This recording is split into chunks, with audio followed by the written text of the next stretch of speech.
So, lads, the Lakers have done it again. And what is it? They have gone and made a trade for a player that looked perfect. Looked like they were going to be a difference maker. End up doing nothing. And then all of a sudden, it's now back to, LeBron needs more help. We need to make more trades. We need more playmakers. Man, you had a playmaker. You had a playmaker that was literally the highest on the team in plus minus. You had one. You got rid of him for this guy. And then you were there like, you know what? Yeah, you had a playmaker who was willing to come off the bench, led the team in plus minus, and then you trade him for Dorian Finney-Smith, who has done what every one of these players does. Forgets really how to shoot. Like, the guy has been shooting 42% from three on the season. Really, really good. But, like, he was playing really well for the Nets. Dorian Finney-Smith, last 10. 40% from field, 36% from three. He's playing, and he's averaging 5.9 points per game. If you're looking at the Lakers, 0 points versus, in a loss versus the Clippers. Obviously, when he played in San Antonio, 4 points against San Antonio. Like, in fairness, he had 13 against Houston, I guess. Like, 8 points. Like, he was meant to be. Like, you guys brought him in. Gave up 3 second rounds. And D'Lo. Like, since when was D'Lo a negative asset? And also, since when is a 31-year-old Dorian Finney-Smith better than D'Angelo Russell? Since when? Since when is Dorian Finney-Smith better than D'Angelo Russell? Since when has he had more value than D'Lo? Like, he had 0 points. They're calling him Fitbit Man. Hater Central. They've lost Scoot Henderson. Hater Central's lost Scoot. They're now going at Dorian Finney-Smith. And it's just always what happens. It's always what happens. Like, Finney-Smith's talking about, it's nice playing for the big brother. Or was it Finney-Smith that said that? Yeah. Dorian Finney-Smith, I'm playing for the Lakers. If you play in Brooklyn, you know what I mean. You don't want to be the little brother in the city. Man, maybe you do want to be the little brother in the city. Because the bright lights of the Lakers he's fallen victim again to the bright nights of the Lakers. Like, everyone going mad about how he needs to be in the starting lineup over Rui Hachimura. Just because the minutes he's played, he's got a higher net rating when he's on the floor. But I'm like, man did the highest net rating with D'Angelo Russell. People are looking at, like, plus minus numbers and everything, being like, you know what? Dorian Finney-Smith needs these minutes. Man, if we're looking at plus minus. If we're looking at plus minus numbers, then surely D'Lo should have never been on the trade block in the first place. It's the one thing D'Lo did really well. His plus minus numbers were super high. But yeah, it's just a mad situation because everyone could have saw this coming. Anyone could have saw it coming. Like, Dorian Finney-Smith is fine. He is an absolutely fine basketball player.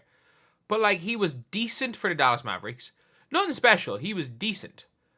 But then all of a sudden, like, he goes to Nets and he's, like, hooping. He's absolutely hooping. And then you're going to trade him because he's putting up decent numbers on, like, a bad team. Like, it was never going to work. Like, I made a video about this because a lot of people were talking about how he's going to be the Nets savior. Let's be real. This was, what? D'Lo was traded 3 weeks ago.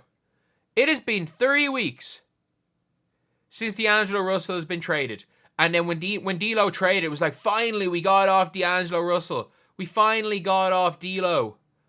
We're going to be so much better. Look, we got Dorian Finney-Smith and we got off D'Lo. And suddenly the team's not got any better. So now, with LeBron James, you're hearing LeBron James going out of his way talking about how, the team needs more help.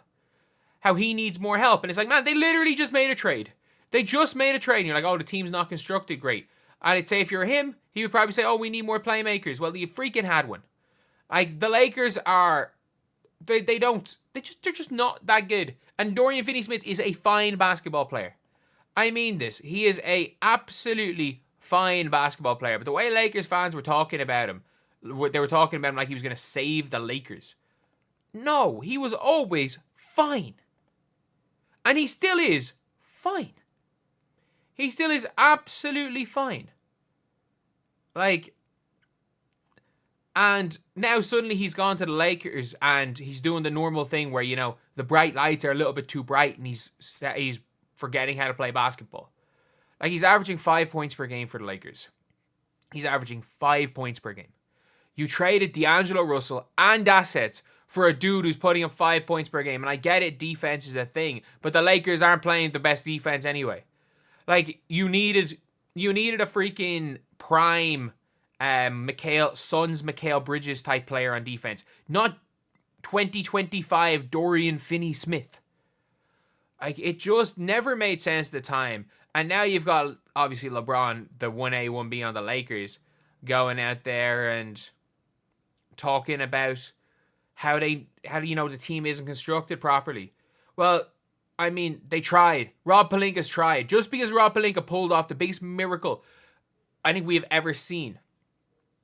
Genuinely, like, one of the biggest, like, he somehow got turned, like, a team that was not looking like they're going to make the play in, and got them Rui Hachimura, D'Lo himself, who was one of the big reasons why they were so good, Malik Beasley, Vando when he was healthy, and suddenly the team turns it around. He's like, it's impossible to pull that again because you've got even less assets, unless, of course, you just cut your losses and say, you know what, Dorian Finney-Smith probably isn't the right player, so let's just go and get rid of him. But if you're a Lakers fan, I'm like, every single time when it comes to the Lakers, it's just, oh yeah, you know, we're like we can make this trade and be good. Man, the Lakers aren't going to be good anytime soon. I mean that. It's going to be so long till the Lakers are good again. And it's not, there's no trades you can make without trading Anthony Davis. There is no way the Lakers can get a player that will help them unless they trade Anthony Davis. Or maybe Austin Reeves, they can get something. But I don't know if said player is going to be better than Austin Reeves. So yeah, that's pretty much it. Just a mad situation. It's just, like, the Lakers, you've just got to, at this stage, realize it's not happening again. You won in 2020. You know what? It's more than almost any team can say in the last 15 years. Like, you won with, I was about to say, it was like, you won with LeBron, but it's like, you were a Western Conference team that won a championship that was not Golden State. What's it? Are Golden State and San Antonio the only Western Conference teams to win championships? Nuggets, Denver won one. And you won one. So, yeah. That's pretty much it. Anyway, that is the video. Thank you guys for watching. Please like, comment, and subscribe.